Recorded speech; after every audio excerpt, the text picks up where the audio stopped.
tayo sa ating debosyon.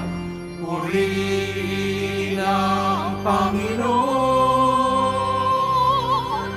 Viva Poong Jesus Nazareno, awit at papuri, alay namin sa'yo. Tingin ang dalangin at pagsamo ng bayan mo. Viva Poong Jesus Nazareno.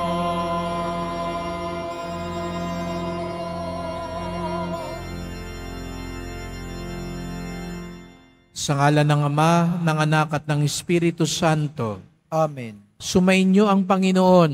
At sumaiyo rin. Mga kapatid, tayo tinipon bilang isang angka ng Diyos upang sama-sama tayo mag-alay at magpasalamat sa ating Ama sa Langit sa pamamagitan ng ating mahal na Poong Jesus Nazareno.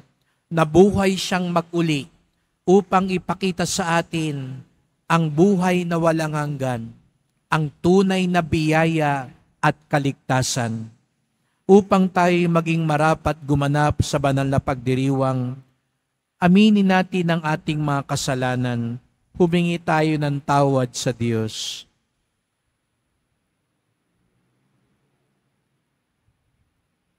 Panginoong Hesus, Ikaw ang daan patungo sa kaharian ng Ama. Panginoon, kaawaan mo kami. Panginoon, kaawaan mo kami. Kristo Jesus, Ikaw ang katotohanang magpapalaya sa amin. Kristo, kaawaan mo kami. Kristo, kaawaan mo kami. Panginoong Hesus, Ikaw ang aming buhay at muling pagkabuhay. Panginoon, kaawaan mo kami. Panginoon, kaawaan mo kami. Kaawaan tayo ng makapangyarihan Diyos. Patawarin tayo sa ating mga kasalanan at patnubayan tayo sa buhay na walang hanggan. Amen. Manalangin tayo. Ama naming makapangyarihan na tagapagligtas ng tanang bansa, iyong tinawag ang mga taga-Korea upang mapaanib sa iyong mga hinirang sa pagsampalataya bilang mga Katoliko sa iyong pagtataguyod, naging mga banal na martir, sina San Andres, San Pablo at mga kasamahan na pawang marangal sa pagpapahayag ng katapatan sa iyo.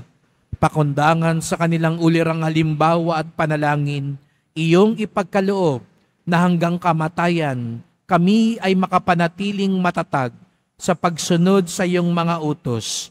Sa pamamagitan ni Jesucristo, kasama ng Espiritu Santo, magpasawalang hanggan. Amen. Magsipo muna ang lahat. Pagbasa mula sa unang sulat ni Apostol San Pablo sa mga taga-Korinto.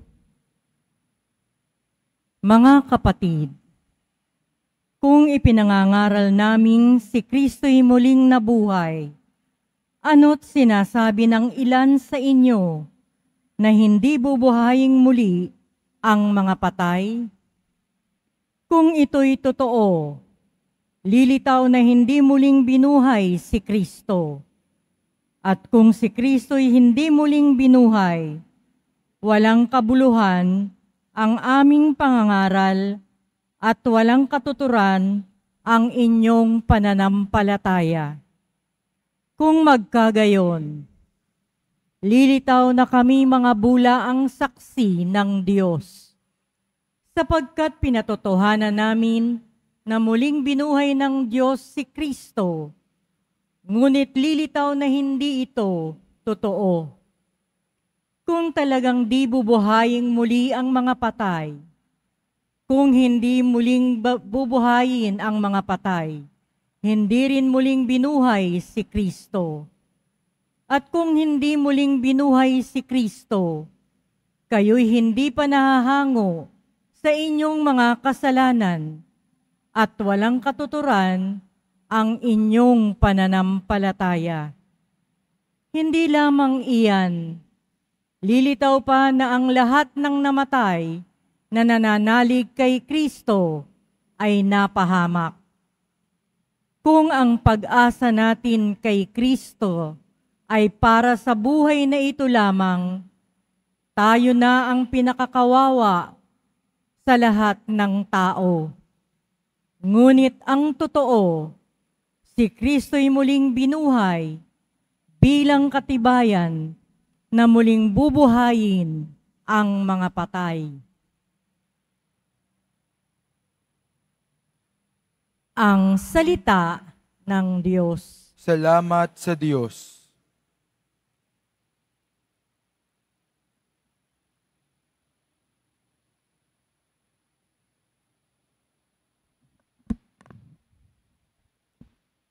Paggising ko poong sinta, sa piling mo'y magsasaya.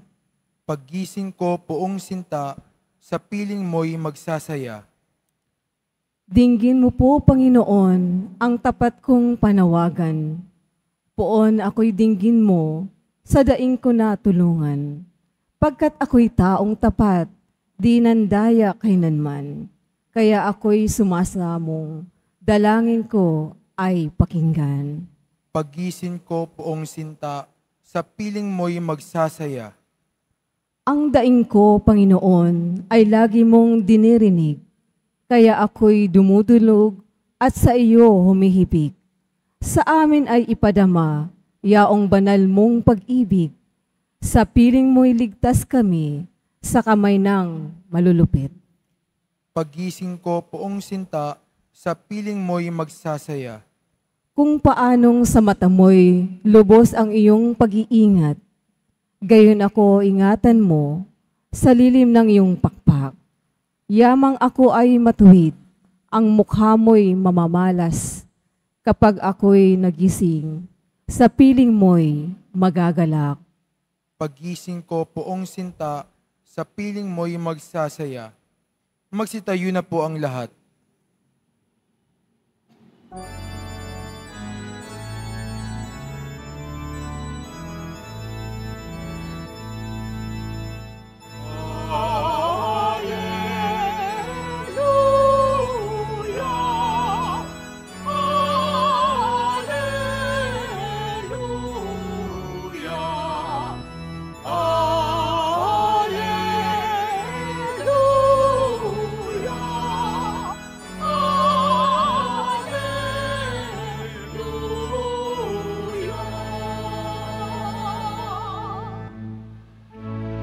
Papuri sa Diyos Ama,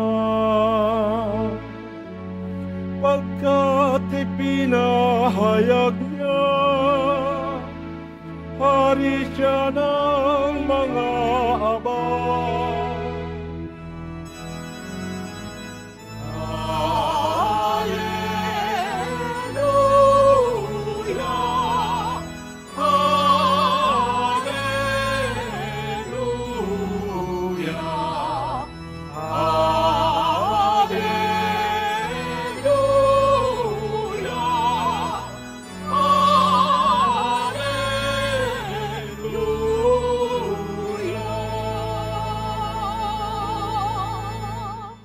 Sumainyo ang Panginoon. At sumaiyo rin. Ang mabuting balita ng Panginoon ayon kay San Lucas. Papuri sa iyo, Panginoon. Noong panahong iyon, nilibot ni Jesus ang mga bayan at nayon. Nangaral siya at nagtuturo ng mabuting balita tungkol sa paghahari ng Diyos. Kasama niya ang 12 at ilang babaeng pinagaling niya sa masasamang espiritu at mga karamdaman. Si Maria na tinawag na Magdalena, mula sa kanya'y 7 demonyo ang pinalayas. Si Juan ang asawa ni Kusa, na katiwala ni Herodes. Si Susana at marami pang iba. Ang ari-arian nila, ang tinustos nila sa pangangailangan ni Jesus at ng kanyang mga alagad.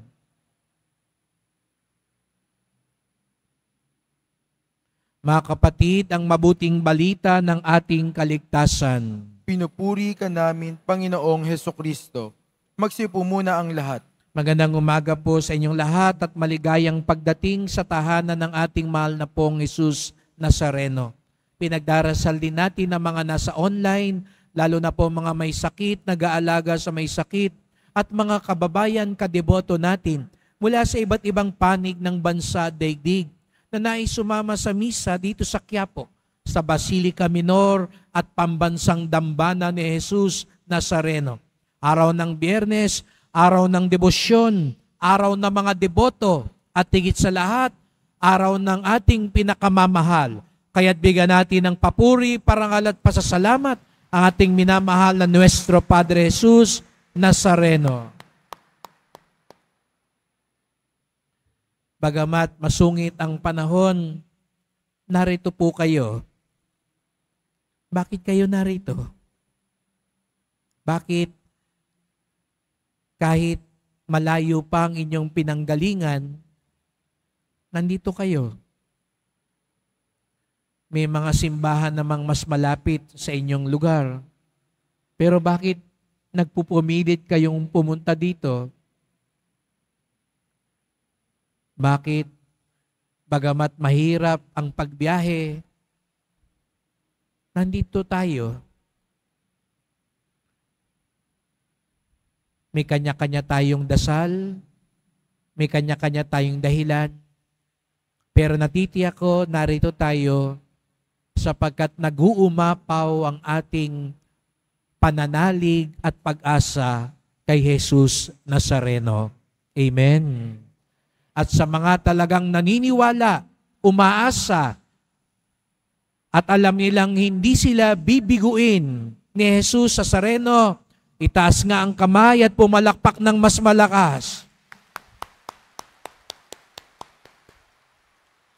Kaya sabihin mo nga sa katabi mo, hindi ka bibiguin ng Nazareno. At sa kabila, sabihin mo din naman, kaya huwag kang bibitaw sa Kanya. Ito ang unang paanyaya sa atin, mga kapatid. Narinig natin sa Ebanghelyo, bukod sa mga alagad, doon sa 12, marami pa rin daw mga tao, maging mga babae, ang mga sumunod kay Jesus Nazareno at tumulong sa kanyang pangangailangan. Hindi nagmaramot, ibinahagi kung ano man meron sa kanila bilang pagtanaw ng utang na loob, bilang pagkilala sa mabuting ginawa sa kanila. At hindi ho ba yun ang dahilan? Kaya tayo narito. Kung papaano yung mga babae pinagaling, tinulungan, pinaghimalaan ni Jesus Nazareno, tayo rin. Kaya nga sabi ko, may kanya-kanya tayong kwento. May kanya-kanya tayong dahilan. May kanya-kanya tayong himala at biyaya. Kaya naman, hindi tayo papigil pagpunta dito sa Quiapo upang magpasalamat at magmakaawa sa mahal na pong Jesus Nazareno.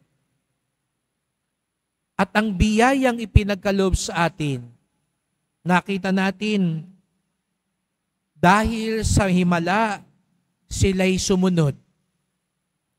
Hindi para sa atin lang ang biyaya at himala. Kaya ka pinagaling ni Jesus Nazareno para lumakas ka, para lalo kang maglingkod sa kapwa. Kaya pinaangat ang kabuhayan mo ngayon para kahit papaano mayroon ka at meron ka ding maitulong sa iyong kapwa. Ang biyaya hindi nagtatapos sa atin. Ang himala hindi lang para sa sarili nating kapakanan, kung hindi upang maging bahagi ng ating misyon. Kaya mga kapatid, ito yung ipagdasal natin na kapag tayo tumanggap ng biyaya, ito'y maging kasangkapan sa ating misyon. Lalo na para ipalaganap ang pagmamahal kay Jesus Nazareno. Ito ang napakagandang paalala sa atin. Opo, puno ang ating simbahan, pero sa ibang bahagi ng mundo at maging sa ibang bahagi ng ating bansa, sabi nga sa huling ulat, kumukonti na rin po ang mga nagsisimba. Kumukonti na rin po ang mga naniniwala sa Diyos. At isa lang ang pwedeng maging dahilan din ito, kumukonti rin na nagpapatotoo sa Kanya. Siguro nga dito sa ating sa Quiapo, hindi pa natin ramdam yung pagbawas ng nagsisimba. Pero sana tayo'y maging bahagi para lalong lumaganap ang pagmamahal at pagdedebosyon sa Diyos. Bakit? Pag ating naikukwento ang kabutihan ng Diyos sa ating buhay. Pag ako'y nagmimisa po sa St. Jude, sabi ko doon, bakit parang ang dami doon sa St. Jude, yan sa kabila po, lalo na tuwing Huwebes, nagsisimba, mga kabataan, mga estudyante, siguro nga dahil malapit sa mga eskwelahan, lalo na pag malapit ng exam, ang daming mga kabataan. Pero pabiro kong sinabi, bakit dito sa St. Jude ang daming mga bata? Sa Quiapo ang tatanda na. Pero sabi ko, sana nga, kaya kayo po, mga magulang, mga lolo't lola, mga nakakatanda, hindi sapat na kayo lang. Sabi niyo, sige, isisimba ko na lang yung anak ko, yung apo ko. Isama niyo po sila. Sa murang gulang, ituro niyo po sa kanila ang pagdedebosyon sa Poong Nazareno upang pagdating ng panahon, pag wala na tayo, sila naman ang magpangalat at maging bahagi ng misyon ni Jesus Nazareno. Kaya yung kwento ng himala natin, huwag mong suluhin yun. Ibahagi natin. Kaysa kung ano-ano mga pinagkukwentuhan natin, kung ano-ano chinichismis natin o ini-spread natin, pinopost, ang i-post natin, ang i-share natin, ang mga kwento para lalo pang marami ang maniwala at sumunod kay Jesus Nazareno sapagkat hindi niya tayo binibigo. Pero siguro nga baka sabihin niyo, Father, totoo ba yan? Pero meron po akong dinasal, hindi naman ho gumaling, namatay nga po eh. Meron po akong dinasal, makapasa sa exam, hindi ho nakapasa. Makapag-abroad, hindi ho nangyari. Aminin natin, bagamat marami nga po ang himala, marami rin ang hindi nangyayari. Marami rin ang hindi natutupad. Kaya napakalakas din ng tukso na bumitaw na lang din at pumanig na lang sa mundo. Alam nyo, minsan may mga sumusulat sa akin, sabi, Father, bakit di ka magreklamo? Parang dun sa Batang Quiapo, parang sumusuko na si Tanggol. No? Kasi, sa totoo nga, minsan pag nanonood ako, parang minsan totoo, yung nagpapakabait, parang hindi nauubusan ng kamalasan. Di ba? Naapektuhan na rin ako minsan pag nanonood ako. Kasi minsan yung nagdasal sa Quiapo, paglabas, minalas. Sabi ko, baka ang isipin ng mga tao, pag nagpunta sa Quiapo, parang hindi yung lahat ng dinadasal, hindi yun ang nangyayari. Kaya tuloy yan, no? Natukso na, pumandig na sa masama. Ayan, nanonood din kayo, no? Sa isang linggo, sa Martes, darating dito si Marites, no? Sa ating recollection. Kita niyo yun, no? Kung sino yung mabait na asawa, siya pa yung, nagloko pa yung mister. Para talagang, napansin nyo ba yun? Bakit yung mababait? Yun yung parang panay kamalasan na lang. At yung mga tiwali, yun yung mayaman. Yung mga mandaraya, yun yung maginhawa. At aminin natin, hindi lang yan sa teleserye nangyayari. Maging sa totoong buhay. Sino yung may pera, yun ang naabsuelto. Sino yung may kakilala sa kapangyarihan, yun ang nakakawala. Sino yung may koneksyon, yun yung nakakaalpas. Aminin natin. Natutokso tuloy tayong, wag na nga lang. Wag na magpakabait. Wag na magpatawad. Wag na maging tapat. Kasi parang wala din naman. Doon na lang tayo kumapit sa tukso. Gayahin na lang natin si Rigor. Doon na lang tayo sa mga drug lords, doon sa mga politikong may pera, yung may abogadong may kayang mang-absuelto. Doon na lang tayo sa mga kriminal. Mag-drugs na lang tayo. Pero napakaganda po nung sinabi sa unang pagbasa, muling nabuhay si Jesucristo. Ano raw ibig sabihin nun? Kasi kung hindi raw muling nabuhay si Jesus sa Nazareno, ay wag na tayo magsimba, wag na tayo magpakabait, wag na tayo maging tapat. Pero dahil muling nabuhay ang Panginoon, isa lang ang ibig sabihin nun, magtatagumpay anuman mang mangyari ang katarungan ng Diyos.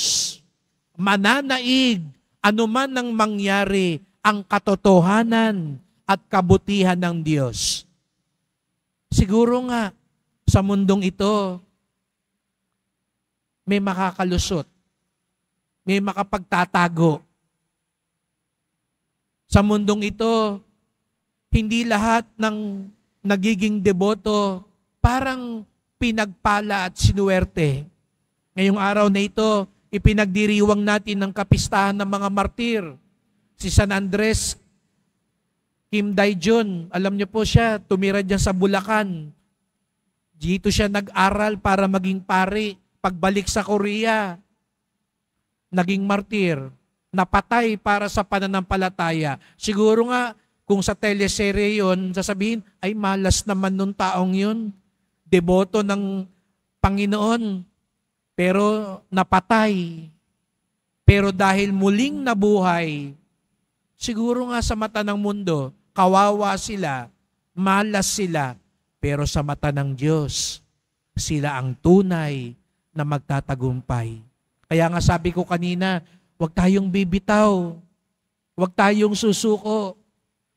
Kahit na minsan, iba ang sagot ng Nazareno sa ating dasal, meron pa siyang isang sagot na tiyak na mangyayari sa mga tapat sa Kanya, ang buhay na walang hanggan, ang tunay na tagumpay, ang tunay na katarungan, ang tunay na buhay.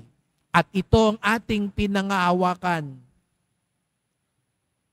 Kaya sa misang ito, mga kapatid, pagdasal natin ang bawat isa. Siguro nga ngayon, may natutukso ng sumuko, bumitaw. May natutukso ng bumigay na lang sa kasalanan. Kasi mas practical yata yun eh. Yung magpakabait, ang tagal ng resulta. Yung magdasal at manalig, parang hindi ko pa makita ang liwanag. Buti pa yung kasamaan, ang bilis ng balik agad. Yaman agad. Kita agad. Kapangyarihan agad. Pero wag tayong pasisilaw at pabubulag sapagkat may tunay na kayamanan, may tunay na tagumpay. At ito, hindi tayo bibiguin ni Jesus sa Nazareno. Kaya nandito tayo, hindi tayo papipigil magdebosyon sa Kanya dahil hindi lamang yung maibibigay dito sa lupa ang ating inaasahan, kung hindi higit sa lahat, ang tagumpay at kaluwalhatian sa kaharian ni Jesus sa Nazareno. Kaya't sa pagpapatuloy ng misang ito, magdasal po tayo. Mahal na pong Jesus sa Nazareno, narito po kami sapagkat alam namin hindi niyo po kami bibiguin. Alam namin nag-uumapaw ang iyong awa at pag-ibig. Kaya't lagi kang gumagawa ng himala at nagbibigay ng biyaya at pagpapala. Patatagin niyo po ang aming kalooban, lalo na pag maraming tukso at nawawalan kami ng pag-asa, lalo na kapag naiinip kami sa mga kasagutan ng aming mga dasal, lalo na kapag iba ang nangyayari sa aming buhay. Nawa, maalala namin tuwina, muli kang nabuhay, kung kayangat ang iyong katarungan ang siyang magtatagumpay, ang iyong kabutihan at katotohanan ang siyang mananaig. At anuman ang mangyari, ang mga tapat sa iyo ang makakabahagi ng iyong walang hanggang kaluwalhatian. Mahal na pong Jesus Nazareno, hindi kami susuko, hindi kami bibitaw, sapagkat nasa iyo ang tunay na tagumpay. Mahal na pong Jesus Nazareno, kaawaan niyo po kami, basbasan niyo po kami. Amen. Amen. Magsitayo na po ang lahat.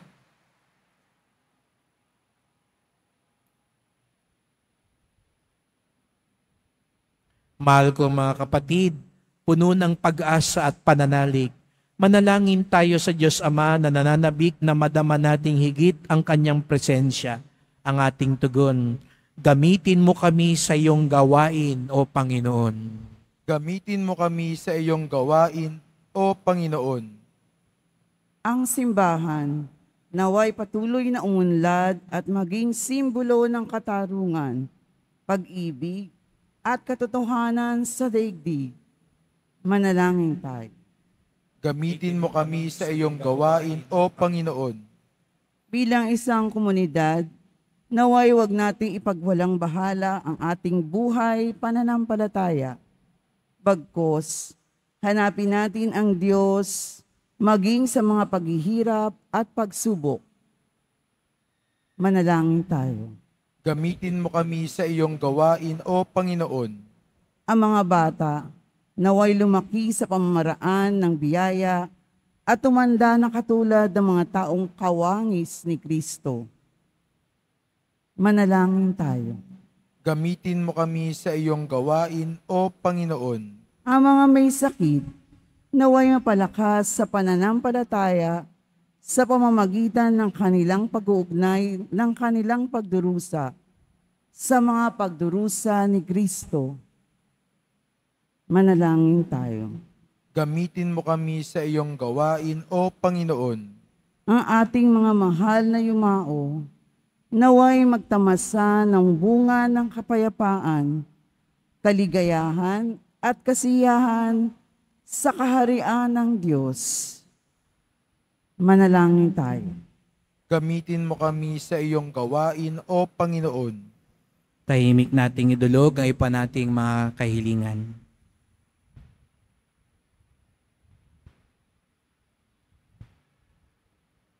Diyos Ama sa langit, tulungan mo kaming maunawaan ang kalahagahan ng panahon ng aming pag-iral. Buksan mo ang aming mga puso upang magbunga kami lagi ng kabutihan. Hiling namin ito sa ngalan ni Kristong aming Panginoon. Amen. Magsipo muna ang lahat.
Biyayang kaya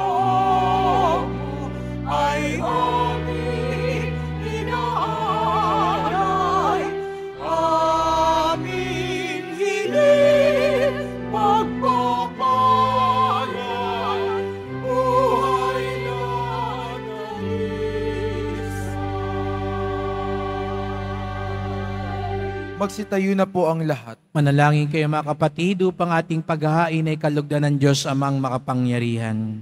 Tanggapin nawa ng Panginoon itong paghahain sa iyong mga kamay, sa kapurihan niya at karangalan, sa ating kapakinabangan, at sa buong sambayanan niyang banal. Ama naming lumikha, iyong paunlakan tanggapin ang mga alay ng iyong bayang ginigiliw, at iyong pagindapating kami iyong kalugdan, bilang haing kapakinabangan sa kabubuti ng sanlibutan, pakundangan sa panalangin ng mga martir, sa pamamagitan ni Jesucristo, kasama ng Espiritu Santo, magpasawalang hanggan. Amen.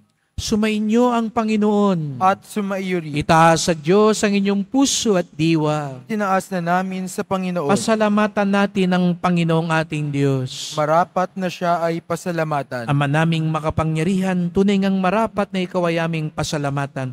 Ngayong aming kagalakan na sina San Andres, San Pablo at mga kasamahan ay parangalan. Sila'y kapanalig naming may paninindigan na ikaw ay ipahayag kahit sila'y mamatay, sapagkat minarapat mong kanilang matularan ang iyong anak na nag-hain ng sariling buhay. Tulad ng naganap sa iyong anak, ang dugo ng mga martir ay dumanak, hindi dahil sa katatagang likas, kundi dahil sa iyong bigay na lakas. Kaya kaisa ng mga anghel, nagsisiawit ng papuri sa iyo, nang walang humpay sa kalangitan, kami nagbubunyi sa iyong kadakilaan.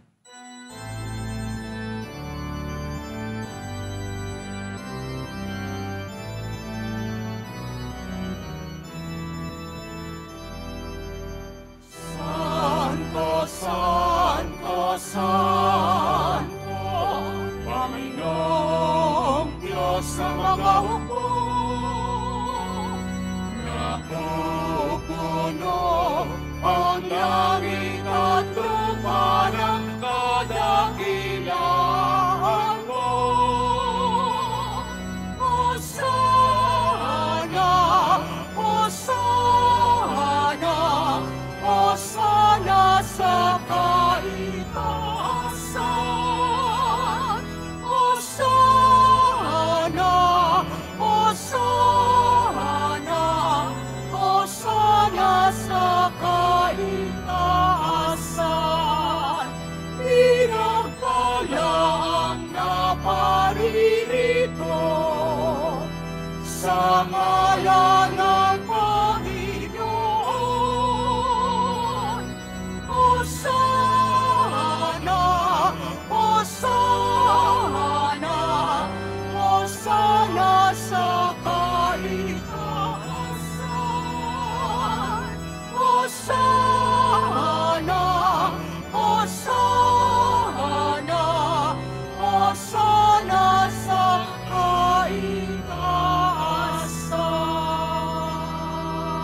Magsiluhod po ang lahat. Ama naming banal, ikaw ang bukal ng tanang kabanalan.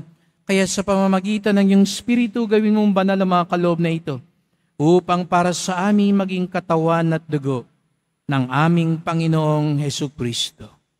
Bago niya pinagtiis ang kusang loob na maging handog, hinawakan niya ang tinapay, pinasalamatan kanya, pinaghati-hati niya iyon, iniabot sa kanyang mga alagad at sinabi, "Tanggapin ninyong lahat ito't kanin. Ito ang aking katawan na ihahandog para sa inyo."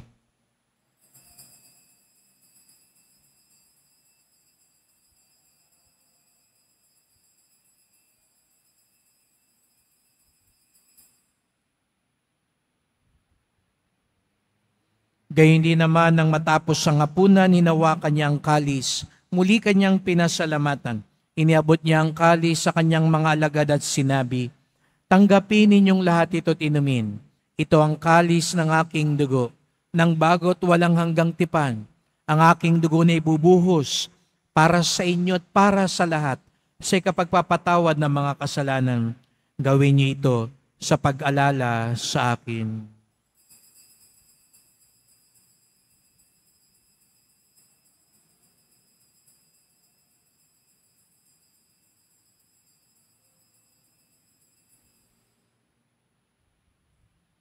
Magsitayo na po ang lahat. Ipagbunyi natin ang misteryo ng pananampalataya. Si Kristo'y namatay, si Kristo'y nabuhay, Si Kristo'y babalik sa wakas ng panahon. Ama, ginagawa namin ngayon ang pag-alala sa pagkamatay at muling pagkabuhay ng iyong anak. Kaya tinalay namin sa iyon tinapay nagbibigay buhay at ang kalis na nagkakaloob ng kaligtasan. Kami nagpapasalamat dahil kami yung minarapat na tumayo sa harap mo para maglingkod sa iyo. Isinasamo namin kaming magsalo-salo sa katawan at dugo ni Kristo'y mabuklod sa pagkakaisa sa pamamagitan ng Espiritu Santo. Ama, lingapin mo ang iyong simbahang laganap sa buong daigdig. Puspusin mo kami sa pag-ibig kaysa ni Francisco naming Papa, ni Jose naming Obispo at ng Tanang Kaparian. Alalahanin mo rin ang mga kapatid naming nahimlay, may pag-asang sila'y muling mabubuhay. Gayon din ang lahat ng mga pumanaw. Kawan mo sila at patuloyin sa iyong kaliwanagan. Kawan mo at pagindapating kaming lahat na makasalo sa iyong buhay na walang wakas, kaisa ng mahal na Birheng Maria, Ina ng Diyos, ng kabiyak niyang pusong si San Jose, ng mga apostol ni San Juan Bautista, San Andres, San Pablo at mga kasamaang martir, at lahat ng mga banal na namuhay dito sa daigdig ng kalugod-dugod sa iyo. May pagdiwang nawa namin ang pagpupuri sa ikararangal mo sa pamamagitan ng iyong anak na aming Panginoong Jesucristo. Sa pamamagitan ni Kristo kasama niya at sa Kanya, ang lahat ng parangal at papuri ay sa iyo, Diyos Amang makapangyarihan, kasama ng Espiritu Santo, magpasawalang hanggan. Amen. Amen.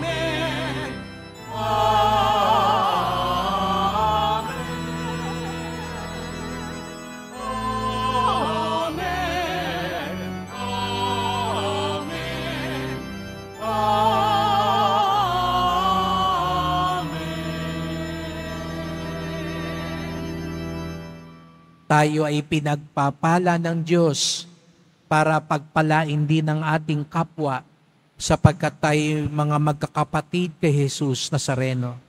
Kaya't bilang isang pamilya, sama-sama tayong umawit sa ating Ama sa Langit.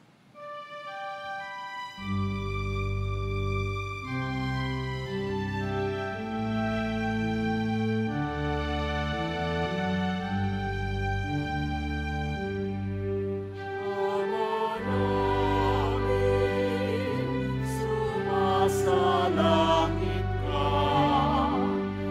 sambahin ang ngalan mo.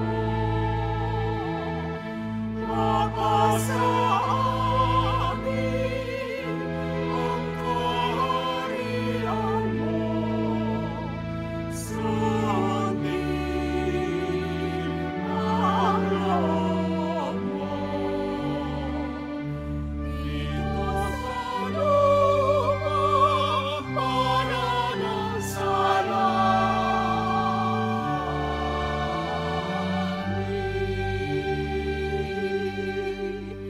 Bigyan mo kami ngayon ng aming kakanin sa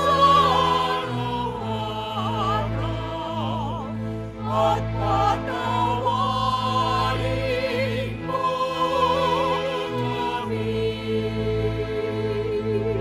sa aming mga sala. Para ng pagpapatawad namin sa nagkakasala sa amin. At huwag mo kaming ipahintulot sa tukso. Hati-hatihan mo kami sa lahat ng masama. Inihiling namin kami adya sa lahat ng masama, pagkalooban ng kapayapaan na araw-araw, iligtas sa kasalanan, ilayo sa lahat ng kapahamakan, samantalang aming pinananabikan ng dakilang araw ng pagpapahayag ng tagapagligtas naming si Jesucristo. Sapagkat iyo ang kaharian at ang kapangyarihan, at ang kapurihan magpakailanman. Amen. O Panginoong Jesucristo, sinabi mo sa iyong mga apostol at ngayon sinasabi mo sa amin lahat dito, kapayapaan ang iniiwan ko sa inyo, ang aking kapayapaan ay binibigay ko sa inyo. Tunghayan niyo pong aming pananampalataya, wag pong aming mga kasalanan, at pagkalooban kami ng kapayapaan at pagkakaisa ayon sa iyong kalooban kasama ng Espiritu Santo, magpasawalang hanggan. Amen. Ang kapayapaan ng Panginoon ay laging sumainyo. At sumaiyo rin. Magbigayan tayo ng kapayapaan ni Kristo sa isa't isa.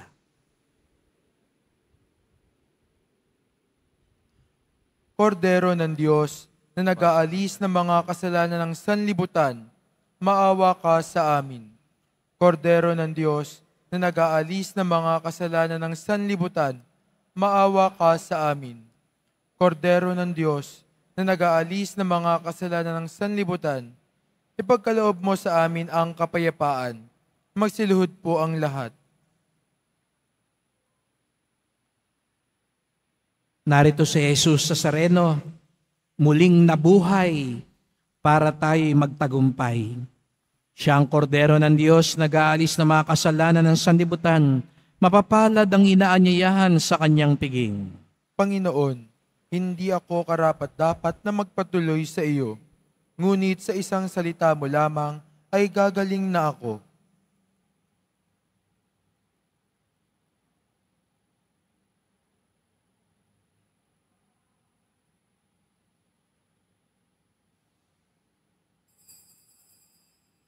Para sa lahat ng tatanggap ng banal na komunyon, sasagot po tayo ng amen pagkasabi ng pare o ng lay minister ng katawan ni Kristo at isubo agad sa bibig bago umalis sa harapan ng pare o lay minister. Sumunod po tayo.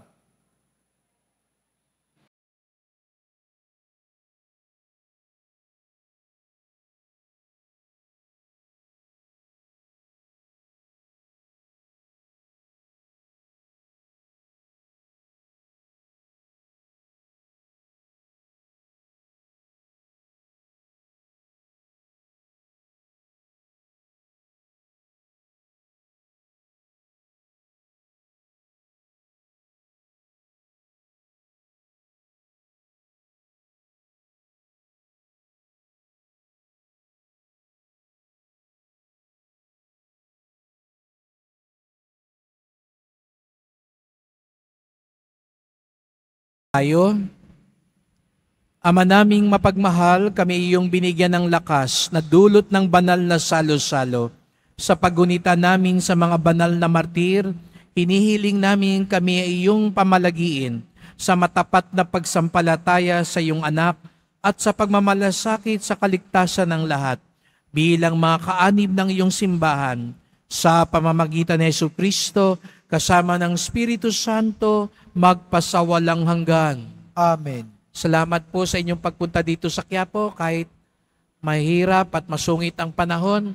Salamat po sa mga naglingkod sa misa at salamat po sa inyong tulong sa simbahan, mga pamisa, love offerings, online donations, sa mga nagdadala po dito ng bigas, delata at iba pang pang-ayuda. Ang ating debosyon sa Poong Nazareno ay nagtuturo sa atin magmalasakit sa ating kapwa. At ikalawa, sa aming paglingkod upang lalong mapaigting ang debosyon. Atin din pong ayusin ang simbahan. Kaya ako po'y nananawagan sa mga kadeboto dahil aayusin po natin yung kuryente po. Kung mapapansin nyo po yung mga wire sa paligid, binigyan na po tayo ng babala ng Bureau of Fire Protection na medyo delikado na po yung ating mga kuryente. Kaya kailangan na pong magkaroon ng mas maayos na electrical system at plano ang simbahan. Kaya sa pagbili nyo ng medalyon, ng imahe, lahat tayo tulong-tulong na maging ligtas ang dambana ni Jesus Nazareno. At sa mga iba pong nakakaangat-angat naman po, nakakaluwag-luwag, malugod din po naming tinatanggap ang inyong tulong para maging maayos po. At ikalawa pong dasal ko sa Nazareno kahapon, para lalong lumalim ang ating debosyon. Dumating na ang araw, maitayo na natin maisakatuparan ng museo ng Nazareno at sentro ng mga deboto at peregrino. Para halimbawa, pagkatapos yung magsimba dito sa Quiapo, meron kayong pupuntahan na isa pang lugar, mas tahimik, mas makapagninilay, mas makapagpupulong at makapakikinig kayo ng mga malalim pang paliwanag para lalo tayong lumalim sa ating ugnayan sa Poong Nazareno. Kaya samahan niyo po kung ipagdasal yun sa Poong Nazareno. Una, maayos yung ating electrical system at ikalawa, maitayo po, mabuo na agad ang museo ng Nazareno at sentro ng mga deboto at peregrino. Maasahan ko po bang inyong dasal at tulong sa mga gawaing ito dahil ito'y mga pamamaraan para lalong mas maraming makakilala at magmahal kay Jesus Nazareno. Salamat po sa inyong dasal, sa aming mga pari at tulong-tulong tayo sapagkat hindi tayo bibiguin ni Jesus Nazareno. Muli siyang nabuhay upang ipaalala sa atin, may tunay na tagumpay, may tunay na kaluwalhatian sa mga nananatiling tapat kay Jesus Nazareno. Sumainyo ang Panginoon. Sumaiyo rin. Mahal na pong Jesus Nazareno, inihayag mo sa pamamagitan ng krus ang walang maliw na pag-ibig ng Diyos sa sangkatauhan. Pakinggan mo ang kahilingan ng iyong angkan na nagsusumamo sa iyo. Makamtanawa nilang iyong katugunan at tanggapin ang kasagutan ng may utang na loob na tinatanaw. Basbasan din po ninyo ang dala nilang mga imahin at dasalan. Sa pamamagitan ng bendisyon na ito, naway maalala nila mga pangako sa binyag na ikaw ang kanilang iibigin at paglilingkuran bilang Panginoon, magpasawalang hanggan. Amen. At pagpalain kayong lahat ng makapangyarihang Diyos, Ama at Anak at Espiritu Santo. Amen. Humayo kayo at ipalaganap ang kabutihan ng Poong Jesus Nazareno. Salamat sa Diyos.